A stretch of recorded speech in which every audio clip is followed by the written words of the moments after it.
నిండిపోయింది. కాని వారిని చేసినందుకు దేవుడు బాధపడేంతగా వారు పాపము చేశారు. భూమి మీదున్న అంతటినీ జలప్రళయాన్ని పంపి నాశనం చేయాలనుకున్నాడు.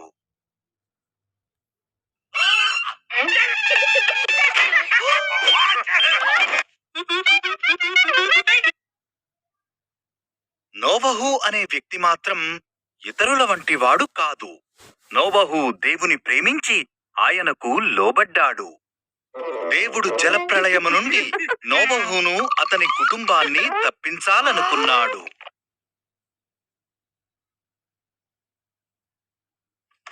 దేవుడు జలప్రళయమును గూర్చి నోవహును హెచ్చరించాడు. తక్కువ ఎత్తుగల కప్పు, 3 అంతస్తులు, ఒక కిటికీ మరియు ఒక తలుపు గల ఒక పెద్ద ఓడను నిర్మించమని చెప్పాడు. నోవహు లోబడి దానిని నిర్మించాడు.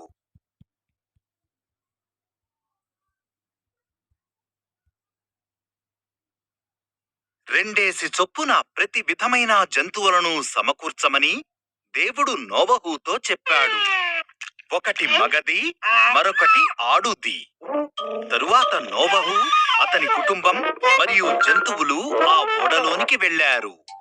దేవుడు ఆ ఓడ తలుపును మూసివేశాడు. 40 పగళ్ళు 40 రాత్రులు వర్షం కురిసింది. ఆకాశము నుండి పడే నీళ్లతో పాటు సముద్రాలు, నదులు పొంగిపోయాయి. ఎత్తైన పర్వతాలు సహితము ఆ జలప్రళయములో మునిగిపోయాయి.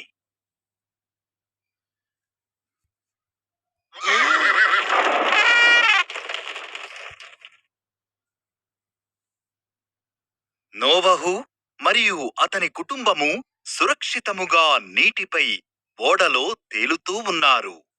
దేవుడు నోవహును ఒక్క క్షణం కూడా మర్చిపోలేదు.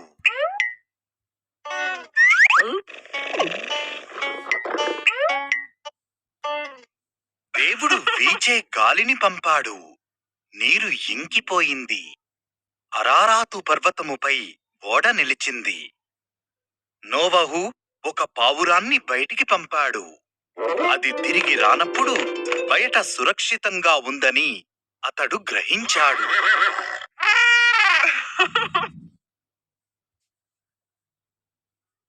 నేల పొడిగా ఉన్నప్పుడు దేవుడు వారిని బయటికి రమ్మని చెప్పాడు. భూమి మొత్తాన్ని ఇంకెన్నడూ వరదతో ముంచననే వాగ్దానానికి సూచనగా ఆయన ఆకాశములో రంగుల ధనుస్సును ఉంచాడు.